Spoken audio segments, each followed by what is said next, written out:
You. Hello, everyone, and welcome back to The Advisor. I am Lisa Urbanski, co-host of the show, and today we're cracking open a vault of possibility with a man who has spent 3 decades proving that human potential is truly limitless.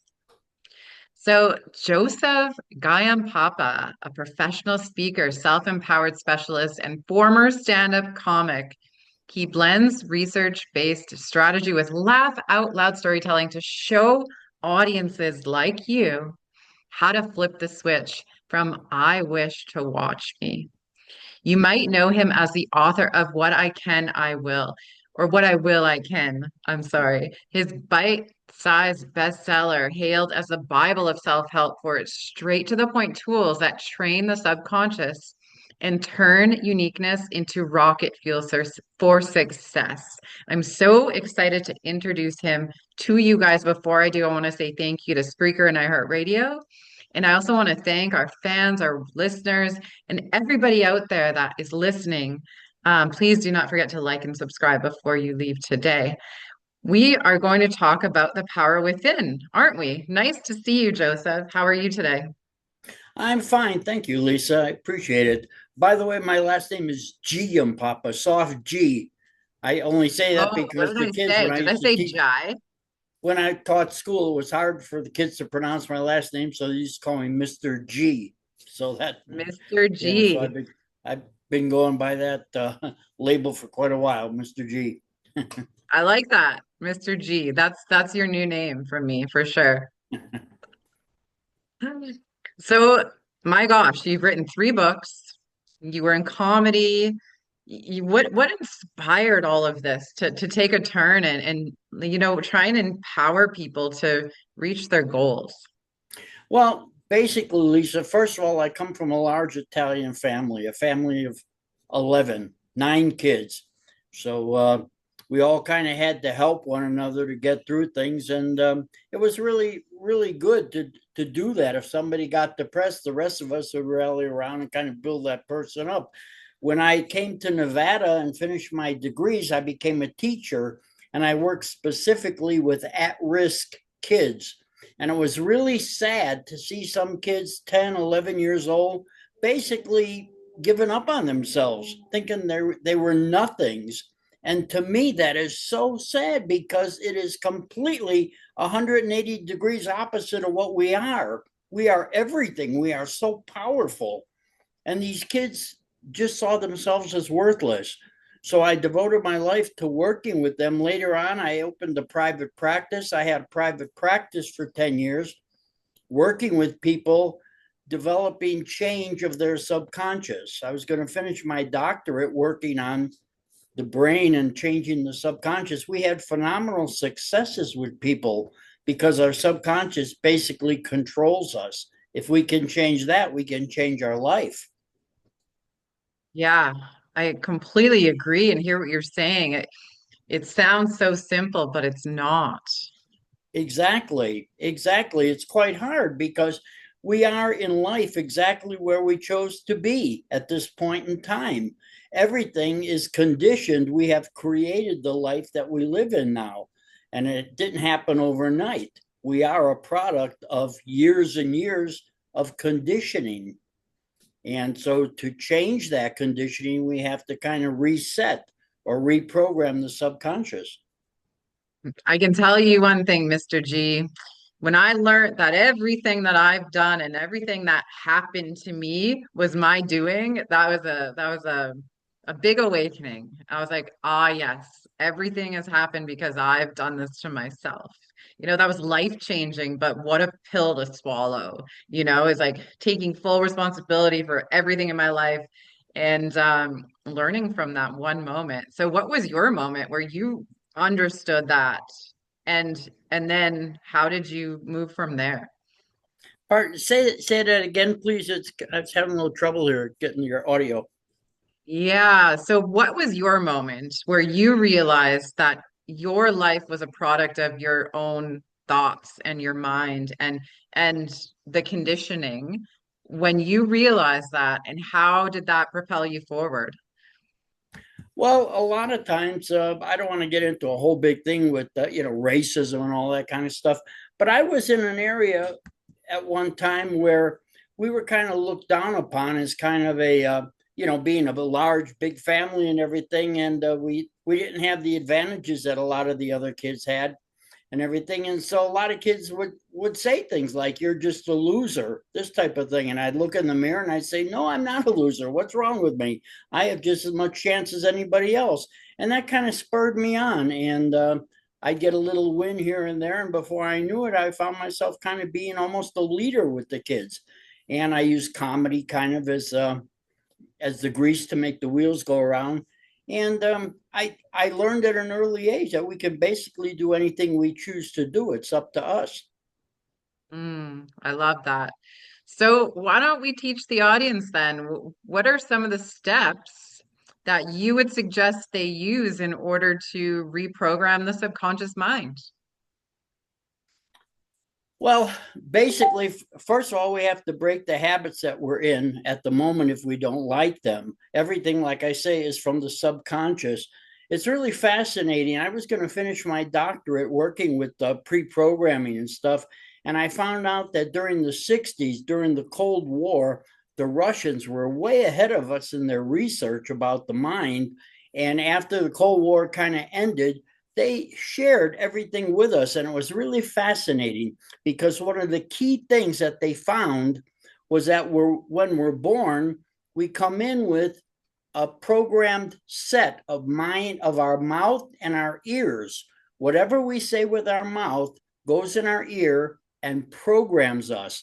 And they found out, first of all, that we have no two voices on the face of this earth that are exactly alike. Your voice is completely unique unto you.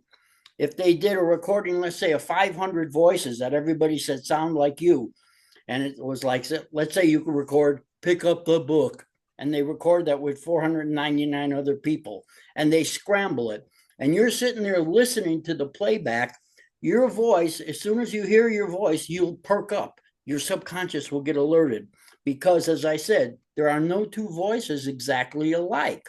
So the Russians found out that whatever goes into our ear with our particular voice tends to program us. And whether we realize it or not, especially here in the States, the average person here in the States, about 90% of us tend to program ourselves to fail every day of our lives. And that's phenomenal because if you think about it with the subconscious has no sense of humor. It can't think. It doesn't think. It's not part of its capacity. It doesn't know right from wrong. It doesn't know a joke from reality. All it knows is whatever comes in, it programs it. So even if you're making a joke, it will tend to program it. You could say, "I don't know, I'm such a klutz. I trip over my own 2 feet." Before you know it, if you say that enough, you're going to start to become a klutz for really, Yeah. because we program ourselves without even realizing it.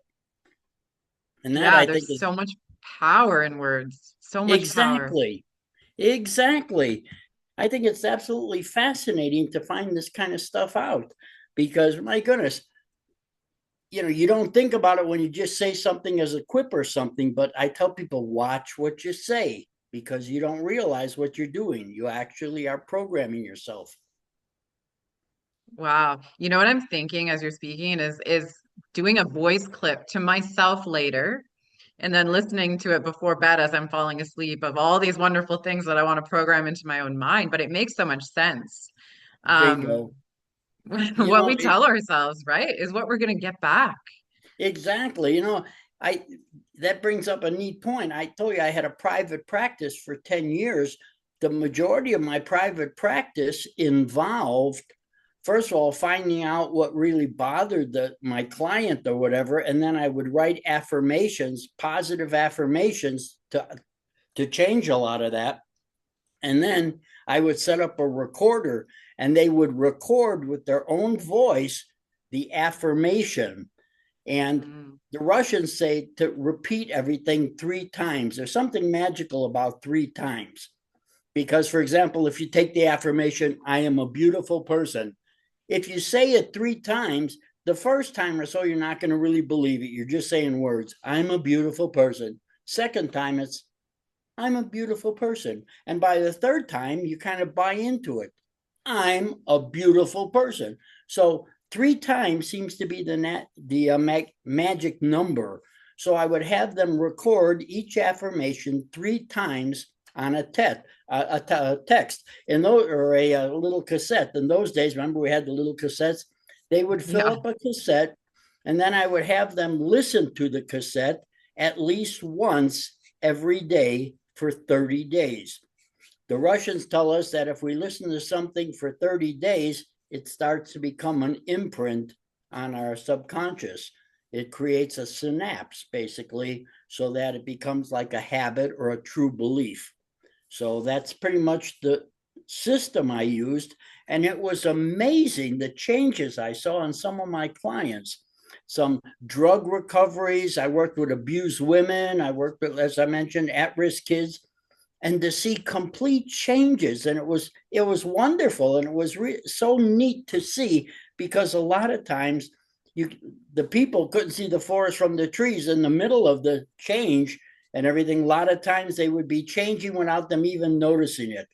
The way they would walk straighter, taller, this type of thing, and it was really beautiful. But they didn't really realize it because it was happening slowly. That's beautiful. So Yeah. how can we start? I know, it's easy to talk the talk. There's a lot of people out there that are teachers and healers, and they know the science, they know how to speak trauma, they know how to meditate, but they don't embody the change that they wish to see. So, what would you suggest that people start doing in order to start freeing themselves from their own minds? Well, I think the first key is to realize that we are such powerful human beings. In A Course in Miracles, and Nelson Mandela, for his inaugural speech, he said, our greatest fear is not that we're powerless, but that we are more powerful than we can ever imagine. We come into this world pre-packaged. That's what a lot of us forget. We come into this world totally unique and loaded with all of this potentiality. We can do virtually anything that we choose to set our mind to. But a lot of people don't realize that. And I think that's the biggest flaw in our lives, if you will. A lot of us fail to believe in ourselves. It all starts with believing that we are a somebody. I always say there is no such thing as an insignificant human being. It simply doesn't exist. We are all so very, very special. Even the homeless, the guy on the sidewalk, the guy, begging for money on the street. Every one of us came into this world pre-packaged. We are successes waiting to happen. And we have to realize that. We have everything we need inside of us. We don't need somebody else to help us or anything at the moment. We can do so much on our own because we have all the ingredients inside. Yes, everyone is so uniquely individual. And I think part of the trouble that we have in our society is the comparison game that people play. All of the material world that people watch, they look, they go on social media, they see these ideal, quote unquote, ideal lives, and then it starts to eat at their confidence, makes them feel less than. So in my humble opinion, I would say the comparison game is a dangerous game. Oh, absolutely. I blame so much on Madison Avenue because that's basically how they can sell products, by getting us to try to be like the person they show us or whatever. I can remember in the old days, like with Dial soap, they say things like, don't you use Dial? Don't you wish everybody did? And you say to yourself, no, I don't. I guess I'm a failure. Or, Right. L'Oreal hair color or something, because you're worth it. If you don't use that, then evidently you're not worth it. So we have to watch that because it's very slick. Like I say, that's the entire premise that Madison Avenue is built on, to get you to emulate or be like another person. And that's where our frustration comes in, because it is literally impossible to be like somebody else, because we're not. We are totally unique. And that doesn't make us weird. It makes us absolutely special.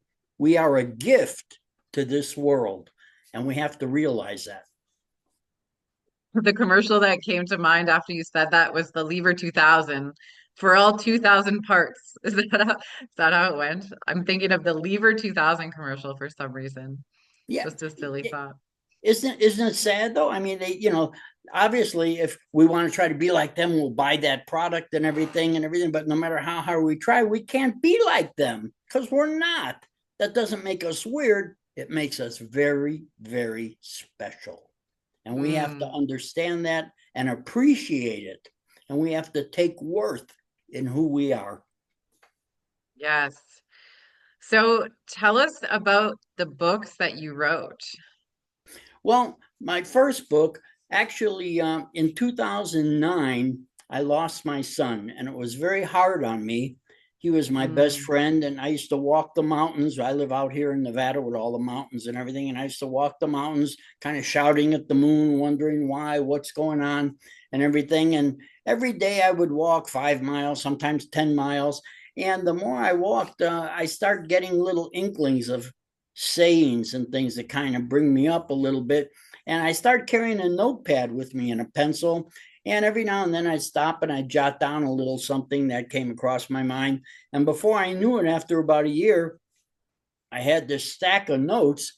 And I decided one day, sat down at my desk and kind of collated them all, put them together, and thus came my first book. I realized, as a friend of mine from Ireland said one time, if we wake up and we're breathing, we still have things to do. And mm. as I mentioned, because we're prepackaged and have all this potentiality, we are here to help everybody and affect each other. If every human being in the earth became all they were supposed to be, what a phenomenal world this would be. But as Zig Ziglar says, one of the greatest motivators, he said, it's so sad that sometimes people go to their graves with their songs unsung. And you think, how sad, how sad. All that beautiful potential in the person. Maybe the person could have written a great aria, maybe painted a beautiful picture, maybe done something great. They didn't do anything. Maybe they just chose to work in a warehouse and that was their life. You think all this potential wasted. So unless we try, it's going to go to waste. So I tell people, give it a shot. Do it anyway. You're going to fail at first. You're going to fall on your face at first, but keep going, because you're going to make it one time. And that's the one that counts. Yeah, exactly. Get up, keep going. I mean, you don't get big muscles by going to the gym one time, right? The more you Exactly. do things, the bigger your muscles are going to get. Exactly. I tell people when I give my lectures and things, I tell them, think about walking. To me, that's a phenomenal thing. It really fascinates me, because when we were like, let's say a year old, year and a half, 18 months, whatever, we were this little bitty thing, had this little bitty head. We don't have the big, magnificent brain we have now, just this little thing. And we saw people walking around and we said, hey, that's pretty cool. I think I'll try that. And we tried it and we got up and we fell down and hit our chin. We got up, we skinned our knees or our cheek or whatever. Did we give up? No. We kept going until one day, son of a gun, we were walking. And I think that's phenomenal. After my lectures, people come up, line up, and we shake hands and talk and everything. I had never had in my entire career a person crawl up to me and I say, what are you doing down there? Oh, I don't walk. I tried it once. I fell down and hurt myself. I don't like it. No, literally. We saw something we wanted to do it, and we did it. That's magical to me. What happened to that spirit now? It's still inside of us, but we don't use it. Now we come up with 1,000,001 excuses why we can't do this or do that. Oh, maybe I could when I was younger, but now I'm older, I can't do it. Or this, whatever the excuse. And how sad. Because just like when we were little, we need to see something we want and go after it and do it. And that's what life's all about. We have the potential inside of us to get there. We are all successes waiting to happen. Yeah. It sounds like an unlearning. Sounds like forgetting Yes. all of the programming and just starting over. Oh, there you go. You hit the nail on the head. Exactly. And like I say, that's why the core is to believe in yourself and your potential. If you think you're worthless, you are. You know, Henry Ford said, whether you think you're right or you think you're wrong, you're absolutely right. As we think, so we are. So, what would you tell the audience? What are some simple things that they can do every day to start believing in themselves? Well, number one, I would like to follow my mom's advice. She always told us kids, and we didn't have a lot, obviously, but she told us, she said, you'll always find a helping hand at the end of your own arm. So I would say, Nice. don't rely on other people. Don't sit there and wait and see yourself as a victim. You are filled with power. Just set your sights on what you want and go for it. Start out. Action is where it's at. You can't reach your goal by sitting and doing nothing. Yes. Yes. I And, love that. We and definitely, as humans, we look for external validation way too much. And I oh, spoke about that this morning, and I said I used to chase these ideas and feel like I didn't belong anywhere because I was looking for validation from everybody, but no one could quite understand me. And it was until I realized that the answer was inside of myself that I used that energy to feel whole, right? And exactly. until you feel whole, then you can make decisions from your heart based on the things that you need. You hit the nail on the head. Very good. Absolutely, absolutely right. You know, unfortunately, for some reason, we tend to check the past and use that as a barometer for the future. And that's not true at all. The past does not equal the future in any way, shape, or form. The French have a real neat saying, kind of a riddle, that says, think of a little lake that's got lily pads on it. And these lily pads double every day, totally double every day. Now, if this particular day the lake is half filled with lily pads and it doubles every day, how long will it take for the lake to be completely covered? And the answer is just one more day. But yet Mm. we say, well, it took 2 years for it to be half covered. That's going to take another 2 years. No. So we have to realize the past does not equal the future. You know, when I taught school, I used to talk about a guy that went in the army a lieutenant and he came out a private. He opened two businesses, went bankrupt with both businesses. He ran for politics once with the local government and he failed. He kept going again until one day he ran for politics and won. Abraham Lincoln. I mean, Wow. if you follow this guy's life story halfway through, you'd say, "What a loser!" This guy had so much negative stuff in his life, but he didn't quit. You know, one time when I worked for a corporation, I used to be a consultant for different companies. One time I was asked to kind of put together a little dossier, a little packet of winners across the world, whether they were sports or show business or whatever, entrepreneurs, to find commonalities in all of them, why they were so successful. And I did that with great zeal, you know, because I was interested myself. And I worked on it for about a year. And finally, I came up with the results. And my results were phenomenal. Basically, what do you think some of the qualities were in a winner? Just Resilience, positivity. yeah, exactly. Those were their tenacity, those kind of things. But you know what I found more than anything else? Every single one of a successful person had the same thing in their past, a string of failures. Not a Mm. failure here and a failure there, but a string of failures. It was absolutely phenomenal.